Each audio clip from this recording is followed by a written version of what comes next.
আগে মানুষজন রোজাই রাখতো না, এখন যখন জানতে পারছে যে রোজা রাখলে শরীর কমে, এখন অনেকে শরীর কমানোর জন্য রোজা রাখা শুরু করেছে।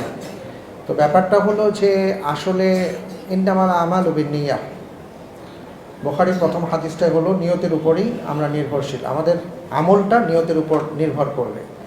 অর্থাৎ রাসূল সাল্লাল্লাহু, এই হাদিসটা যে কারণে আসছিল যে রাসূল সাল্লাল্লাহু আলাইহি ওয়াসাল্লাম ওনারা হিজরত করেছেন, হ্যাঁ, সাহাবায়ে কেরাম হিজরত করেছেন। তো একজন সাহাবা উনিও হিজরত করেছেন। তো হিজরত করেছিলেন মূলত হিজরতের উদ্দেশ্যে না, ইসলামের জন্য না, উনিও হিজরত করেছিলেন একজন নারীর উদ্দেশ্যে। তো রাসূল সাল্লাল্লাহু আলাইহি ওয়াসাল্লাম এটা শোনার পরে বললেন, যে যেই নিয়তে হিজরত করেছে সে সেটার প্রতিদান পাবে।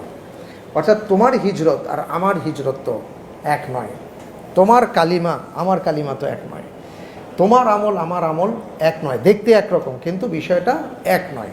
ঠিক এমনি করে ভাই, আপনি যদি আপনার ওজন কমানোর উদ্দেশ্যে রোজা রাখেন, তাহলে এটার সওয়াব কী হবে, প্রতিদান কী হবে, এটা আল্লাহ সুবহানাহু ওয়া তাআলা ভালো জানেন।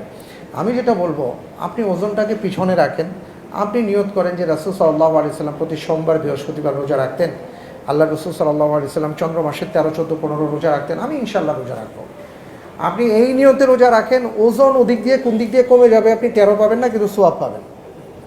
আপনি ভাত খেলেন, খাবার খেলেন কিন্তু বিসমিল্লাহ বললেন না, আপনি খাবার খেয়েছেন, পেট ভরছে, বাকি আর কাজ হয় নাই, কিন্তু আপনি খাবারের শুরুতে যখন বিসমিল্লাহ বললেন, খাবারও খেয়েছেন, পেটও ভরেছে, আপনার ইবাদতও হয়ে গেছে। সুবহানাল্লাহ। এই জন্য নিয়তটা পরিশুদ্ধ করতে হবে, আগে নিয়ত ঠিক করেন। আল্লাহ যেন তৌফিক দান করেন।